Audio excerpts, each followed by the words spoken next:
New this morning, Metro Police are looking for suspects after a young man was shot and killed overnight.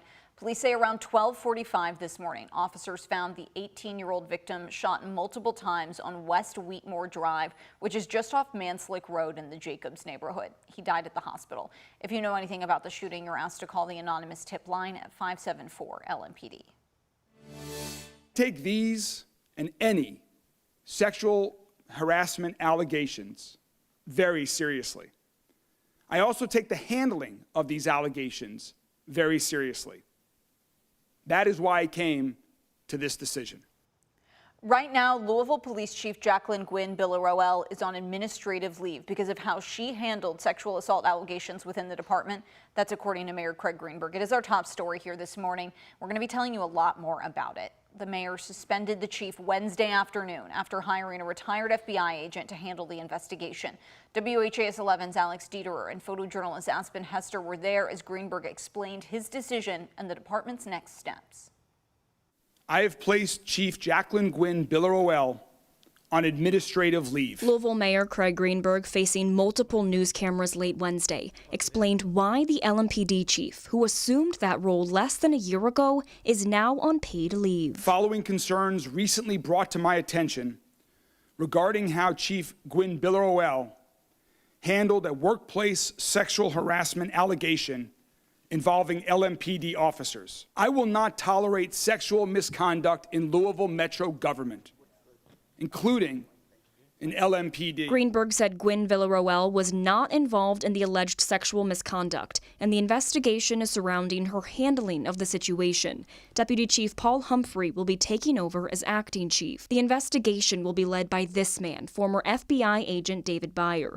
Greenberg said Byer will be leading an investigation independent from Louisville Metro government. Byer is the same attorney who led the 2022 investigation into the numerous deaths at Metro Corrections and the 2020 investigation into the former TARC director for alleged sexual misconduct. This situation is especially concerning, given that just last March, the United States Department of Justice raised serious concerns about LMPD's handling of sexual misconduct allegations. In the scathing report, the DOJ found that, quote, LMPD does not adequately investigate officers accused of sexual misconduct and domestic violence, end quote, saying the LMPD units that conduct criminal and administrative investigations into LMPD misconduct promise thorough investigations, but the DOJ reviewed numerous cases where the investigators failed to gather or seemed to disregard evidence that could corroborate women's accounts. When asked about the federal consent decree, which has still not been implemented almost a year and a half after being announced, Greenberg said the city is taking it, quote,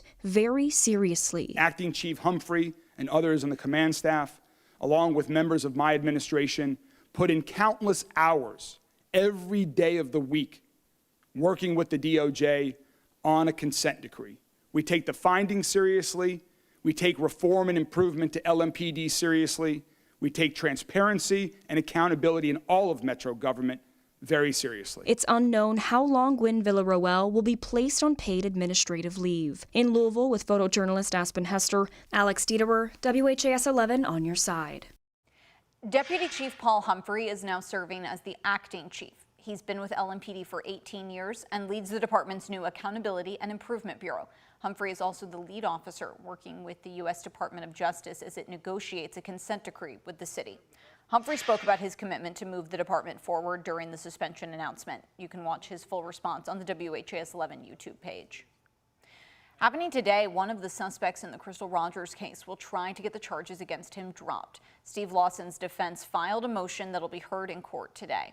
Lawson's attorney plans to present evidence that his client was granted immunity when he agreed to talk to police. Court records show prosecutors plan to proceed with the charges, but will exclude specific conversations in which immunity was discussed. Lawson is a former employee of the main suspect in the case, Brooks Houck. According to court documents, Lawson told investigators about Houck's desire to get rid of Rogers, recruiting his family to help, and Lawson calling to tell Houck, quote, the job was done. Lawson is charged with conspiracy to commit murder and tampering with physical evidence. He's expected in court in Nelson County at 1 o'clock today. Facing looming layoffs and service reductions, officials from TARC will meet today to discuss next year's budget.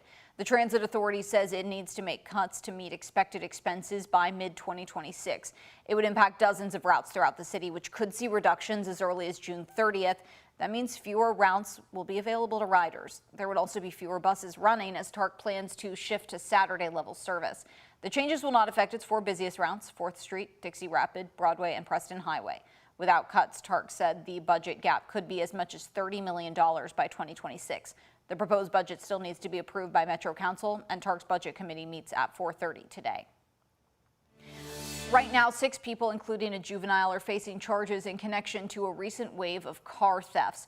Wednesday, LMPD arrested DeMontre Ford, Krishan Lamberth, Desmond Carney, Deontay Bass, Truth Martin, and one unnamed juvenile. Their charges include receiving stolen property, fleeing police, possession of a handgun by a convicted felon, receiving stolen property, and reckless driving. Police say they recovered the stolen vehicles and several stolen firearms in the bust. They add you can help prevent crimes like this by locking your vehicles and not leaving anything valuable in your cars.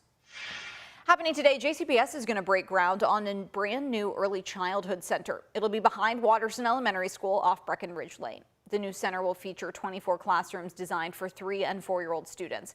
It's the 5th standalone early childhood center for the district, which currently serves about 2,600 young children across its programs. The groundbreaking ceremony will take place at 9:30 this morning.